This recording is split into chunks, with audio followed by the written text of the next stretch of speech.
Hello everyone, my name is Mehek. Welcome back. I hope you guys are doing fine and safe. And like always, I hope you guys are reading back with a really interesting book. In fact, this last 1 week, I was literally on the book literally kept me hooked and I kept craving for more. The book is The Lost Apothecary. Just look at it. It's a beautiful hardcover.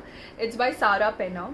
It's her debut novel, and sometimes I wonder that writers are so gifted, the world that they weave for us, the magic through their words, and she has done such a fabulous job. I mean, I love the book. Initially, I got attracted to the book because of the cover. I mean, it's beautiful. It's got this wild design on it. Yeah, so that was the initial attraction. But when I read the summary and there were mentions like apothecary, magical potion, and a female run apothecary that sells poison to women who wants to avenge the betrayal by the men, and back alley and London and all these words, and it's a historical fiction. So when I read all these things, I thought, this is a book that I really want to read. I was really curious, and I'm really glad that I picked up this book. Now, coming to the story, which is so interesting. So, The Lost Apothecary is basically a female-run apothecary. It basically dispenses poison to the women who have been betrayed by men in their life. And it's actually an apothecary that is situated in one of the back alleys of London. You can, no one can actually spot it in the first glance until unless you're a woman who is looking for a specific poison. Then you know how to spot that apothecary. So, but the apothecary has two rules. The first rule being that never the poison will be sold for a woman. So the poisons are only sold for the men who have betrayed other women, but never you can purchase the poison to harm any other woman. And second thing, that every time a poison is purchased, the name of the victim and the murderer being the woman who is purchasing the poison, both these names have to be noted down in the register. So yeah, that sounds quite very interesting. But wait till you hear about our interesting characters. The first one being Nella. Her story takes place basically in 1791, so it's happening in the past. She's the one who is the owner of the apothecary now, and she's the one who is making these poisons and selling it to the women. But the apothecary always did not sell poison. In fact, when Nella's mother was alive, she was known for selling these herbal medicine and healing potions to the women, to help them with their various ailments. But soon after Nella's mother died, Nella fell in love with this man, and this man got her pregnant.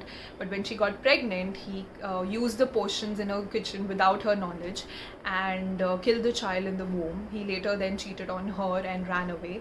That's when she was so majorly hit by the betrayal, and that's when she decided that she's going to make these poisons and help other women who have been in the similar situation, or who have been betrayed by the men in their life. So that's when she started selling these poisons. Our next interesting character is Eliza. She's also from the past in 1791. She's all but 12 years old. She is the maid servant of one of Nella's client, and she comes to the apothecary on behalf of the mistress to fetch the poison. And when she comes to the apothecary, an unexpected friendship starts between Nella and Eliza. And one day, basically, Eliza, because she's 12, she goofs up, and that's when a series of events starts taking place that could result in exposing the apothecary and all the names of the women that is noted down in the register. So yeah, that basically happens. And lastly, the interesting character that we have is Caroline, who is in the present day. I mean, it's thanks to her that we know of this apothecary that existed 200 years back. Now, Caroline is an aspiring historian, or she was at one point of time, until, she gave up on her dreams and married this guy. And now it's 10 years to their marriage, and she realizes that the guy has been cheating on her. That's when, she finds herself in London. She takes this trip, which was initially going to be an anniversary trip for, her husband and herself, and but now she's alone in London. And then one day she goes for this mudlarkling. So I looked online what this mudlarkling is. It's basically when one goes scavenging around the banks of the river and in the mud area, and you basically look for something valuable. So she goes on this tour, and that's when she comes across this vial, something like this, what you see in the book, the vial, which has a beer symbol on it. And that's when she starts investigating because the vial quite looks different and the work is quite old, and she starts investigating. That's when she realizes that she has found a link to this unsolved apothecary murders that happened 2 centuries ago. And that's when she comes to know about Eliza's and Nella's story. And towards the end she realizes that she has actually found out about an apothecary and the story behind it that was that was in fact not found by the people in the past, 2 centuries ago, when the officials came to know about this apothecary, but they were not successful. But she's the one who is kind of linked the dots, and she knows about Eliza and Nella's story and what exactly happened with the apothecary. So she's the one who knows about it, and she's the one who has connected the dots. So I think that journey for me was really exciting when Caroline finds out about this apothecary. And I'm going to stop right here because I don't want to share the plot line further with you, because I really want you to read this book and find out what happens about with Nella and Eliza when basically Eliza goofs up and there's a risk of the apothecary being exposed.